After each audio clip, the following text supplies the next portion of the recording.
من أبرز الأحداث الفنية الثقافية المنتظرة هالموسم معرض فوتوميد، مهرجان تصوير ضخم منفتح على دول البحر المتوسط بضم أبرز أعمال المصورين المحترفين من هالمنطقة. تفاصيل أكثر عن هالحدث مع ضيوفنا. برحب بمدير مكتب وزارة السياحة اللبنانية بباريس سيد سيرج عقل. أهلا وسهلا فيك سيرج. وبرحب بمدير ومؤسس معرض فوتوميد بفرنسا سيد فيليب أولون. Welcome, Mr. Hollande. It's a pleasure to have you. I'm going to start with you.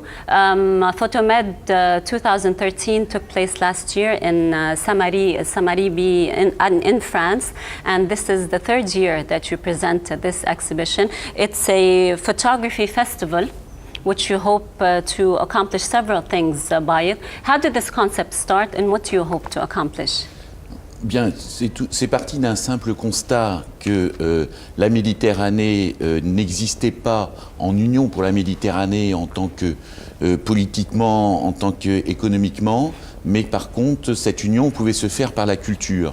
Et la photographie est un art accessible à tous et on pouvait unir tous les pays méditerranéens autour de la photographie et de la culture photographique. الفكرة الأولية بيقول السيد أولون هي إنه كان في مشروع اسمه Union for the Mediterranean، ولكن ما كان في إقبال عليه سياسيا بفرنسا، فحولوه لمشروع مهرجان للتصوير بما إنه التصوير هي لغة عالمية. بدي أنتقل لعندك سيرج، هذه السنة الثالثة بتقدموا في فوتوميد وبعرف كان في جهود كبيرة انتم قمتوا فيها. خبرنا عن المشاركة اللبنانية بهالحدث. بعرف انه كل سنة في honorary country بتشارك. مزبوط. أول سنة فوتوميد عزموا تركيا وثاني سنة المغرب، والسنة الماضية اختاروا لبنان كضيف شرف. ولذلك طلبوا منا نساعد كمكتب وزارة السياحة اللبنانية بفرنسا، نساعد تنظيم وجود المصورين اللبنانية بالمهرجان بفرنسا. واكيد قمنا بهالواجب واخترنا مع المصور توني الحاج 7 مصورين لبنانيه. والمفوض كمان كان. نعم، للجهه اللبنانيه. نعم. المدير الفني هو مرجعيه بعالم التصوير اسمه جان لوك مونتيروسو من البيت الاوروبي للتصوير. نعم، هو مؤسس بيت الاوروبي للصوره. مزبوط. وهو نقى توني ككوميسار للجهه اللبنانيه. اخترنا 7 مصورين شباب لبنانيه وكلهم محترفين سيرج؟ اكيد كلهم محترفين وشباب، يعني مواهب ناشئه بلبنان، منهم معروفين عنا بالبلد وبس بعدهم لازم يبرزوا على الساحه العالميه. الظاهر انه الشعب الفرنسي والقيمين على هالمهرجان كثير تاثروا بالاعمال اللبنانيه لدرجه انه طلبوا منكم انه يقدموا هالمهرجان بلبنان. هلا ايه، نحن كنا موجودين بصاله العرض ولمسنا اعجاب من الجمهور الفرنساوي بالصوره اللبنانيه، لان بفتكر انه لقوا فيها اكثر من مجرد تقنيه محترفه، لقوا فيها تعبير من أحلام وتفاعل المصورين اللبنانية بحياتهم بلبنان بفترة الحرب مثلا لفترة ما بعد الحرب، وصولا للمستقبل اللي عم بيجربوا يحققوه. نعم. هلا المنظمين حسوا وشافوا هالاعجاب، وبعدين بالتعاطي معنا شافوا هالمواهب البارزة كمان، لأنه الأعمال كانت بالفعل مميزة. هن كان عندهم حلم يسافروا المهرجان خارج فرنسا، وطلبوا منا مساعدة نسافروا على لبنان، وأكيد نحن معروفين بحسن الضيافة. نعم. بقى قمنا بهالواجب وحققناه اليوم. نعم، وموجودين هون بلبنان. Monsieur Hollande, you were thinking to present this photography festival outside of France. Why did you choose Lebanon? En fait, c'est la première fois que le festival s'exporte en dehors de la France. Et on a choisi le Liban parce que le public français s'est enthousiasmé pour les photographes libanais et les médias français aussi se sont enthousiasmés pour les photographes libanais. Et il y a une proximité très forte entre le Liban et la France. Et il nous paraissait très intéressant pour la première fois d'exporter le festival au Liban. Donc. فإذا الجمهور الفرنسي عنده حماس كبير للأعمال والمواهب اللبنانية، وبعرف إنه في جالية لبنانية كبيرة موجودة كمان بفرنسا، هيدا كمان بيزيد الحماس والشغف، فقرروا يقدموا هالمهرجان هون بلبنان على أمل إنه يتقربوا هالحضارتين أكثر لبعض. أنتم موجودين هلأ بلبنان بأكثر من موقع اللي عم تعرضوا هالأعمال، خبرنا وين سير؟ في 9 صالات ببيروت، نعم. 3 صالات بالأسواق بسوليدار، سوق الصياغين، نعم. 3 صالات بالصيفي فيليج، صالة كبيرة بالبيبلوس بانك سيسين، وأكيد بالمعهد الفرنسي الثقافي في مصورين فرنسوية هونيك عم بيعرضوا شغلهم. بقى في أكيد شغل اللبنانية، نعم. المصورين اللبنانية، 7 شباب المواهب الناشئة، نعم. 7 منهم، في مصورين من إيطاليا، من اليونان، ومن فرنسا أكيد. وهون بدي فرجي البوستر للمهرجان. هيدي صورة للفنان إيطالي كبير مزبوط، اسمه نينو ميليوري. نعم. عمره 87 سنة، وهيدي من عام 1951 هالصورة التقطة، وهو عم بيعرض صوره من الخمسينات لل 2009. وبهالعرض بتشوفوا نعم. التقنية اللي بتتغير واللي يتميز فيها هو كمان. وفي أعمال معروضة كمان للسينمائي كوستا غافراس. مزبوط. كمان لأول مرة بيقدمها بهالمهرجان. ايه، لأن هو مخرج معروف فرنساوي من أصل يوناني، بس بياخد صور على البلاتو دو تورناج عن كل هالشخصيات اللي بيشتغل نعم. معهم، كل هالنجوم الفرنسوية والأجانب، بس بياخد صور منهم هن يعني لحظات عفوية.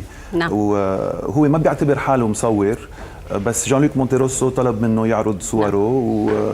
وكثير هذا اكيد كان تكريم له. لبنان مش بس كان له الحظ انه يكون البلد المضيف لهالحدث هالسنه، لقيتوا طريقه حتى يكون لبنان مشارك دايم بهالمهرجان، خبرنا كيف سير؟ هلا قمنا بمسابقه بالتعاون مع المعهد الفرنساوي، ومسابقه بالتصوير، والفايز بيعرض اوتوماتيكيا بفوتوماد فرنسا المقبل. يعني هلا يعني عمرنا مثل جسر ثقافي بين لبنان وفرنسا، وهالجسر بيروح الاتجاهين. بنجيب يعني في تبادل هون، تبادل الثقافي وتبادل الحضارات. نعزم فestival فوتوماد على لبنان، وبنفس الوقت الفايز بالمسابقة اللبناني بيعرض بفرنسا السنة المقبلة. هلا في كمان لقاءات مع مرجعيات، مع مؤسس بيت الأوروبي للصورة. مزبوط، في لقاءات مع جان لوك مونتيروسو ومع مسيو أولان كمان. بيستفيدوا هون من خبرتهم اكيد الواسعه بهالمجال. أكيد. يعني المصورين اللي ما شاركوا بعد بالمهرجان بيقدروا يتعرفوا عليهم ويقدموا شغلهم ببورتفوليو بيلخص شغلهم، ويمكن يعرفوا عن حالهم، ويمكن هيك بيعرضوا شغلهم بفestival فوتوماد او بالبيت الأوروبي للتصوير. Monsieur Alain, as a photography specialist, what do you think of the works or the photographs that were presented to you of the people who wanted to participate in this competition in Lebanon? On découvre une photographie libanaise très différente de celle qu'on connaissait en France, qui était plus une photographie de photojournalisme, de conflit.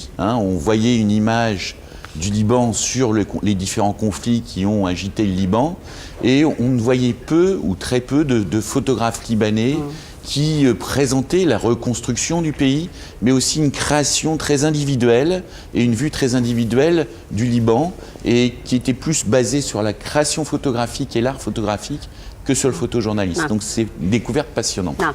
بالنسبة لمسيو ألان كانت مفاجأة حلوة له الأعمال اللي شافها هون من قبل اللي حابين يشاركوا بهالمهرجان السنة الجاية، لأنه بفرنسا معودين يشوفوا عبر الإعلام الصور اللي بتنقل أجواء الحرب والأجواء السياسية والأجواء السلبية بلبنان، بينما الأعمال اللي تقدمت له من خلال هالمهرجان كانت صور بتبرز إذا بدكم إعادة إعمار لبنان، التغيرات اللي عم بتصير ببلدنا اللي عم تنقل الصورة الحقيقية، الصورة الحلوة اللي نحن بنحب ننقلها مش بس لفرنسا إنما للعالم كله. How much do you think this event has played a role in in having the French public learn more about our Lebanese culture. Tout à fait. Je pense que là, à travers les photos qui ont été présentées, le public français a pu découvrir une photo poétique et a envie de redécouvrir d'ailleurs plus de photographes libanais. Et c'est pour ça que nous avons fait les lectures de portfolio ici au Liban, pour amener plus de photographes à exposer en France et à découvrir tous les talents. Vous êtes un petit pays au Liban, mais plein de talents et plein de créativité. يعني زاد حماسهم بتصور سيرج حتى يعرضوا هالأعمال الفنية بلبنان، حتى كمان يعرضوا أو يعرفوا الجمهور الفرنسي على هالمواهب اللي عنا بمجال التصوير بلبنان. مزبوط. وبحب أضيف شيء هلا إنه في الأوبننج تبع المعرض بالمعهد الفرنسي اليوم الساعة 12. يعني بنعزم الكل يجوا يتعرفوا على المصورين الفرنساوية جاك فيليو وغي مانديري. والليله الساعه 6 بالستيشن عم نعرض اون انستالاسيون فيديو للبيت الاوروبي للتصوير الساعه 6 بالستيشن، يعني حد البيروت ارت سنتر جسر الواطي. والليله كمان رح تعلنوا اسم الفايز بالمسابقه اللي رح يشارك اليوم بالسفاره الفرنساويه. رح نعلن الفايز بالمسابقه يلي اكيد رح يعرض شغله بفوتوميد 2014 بأيار بفرنسا. شكرا لك سيرج، بنهنيك على كل جهودك انت وزملائك بالمكتب، لانه بالفعل عم بتساهموا بنقل اجمل صوره اللي نحن بنحب ننقلها عن لبنان لفرنسا. ميرسي à vous Monsieur Lan. We hope to see you here every year during this photography festival. Thank you for being with us. وقفة قصيرة مشاهدينا ومنتابع.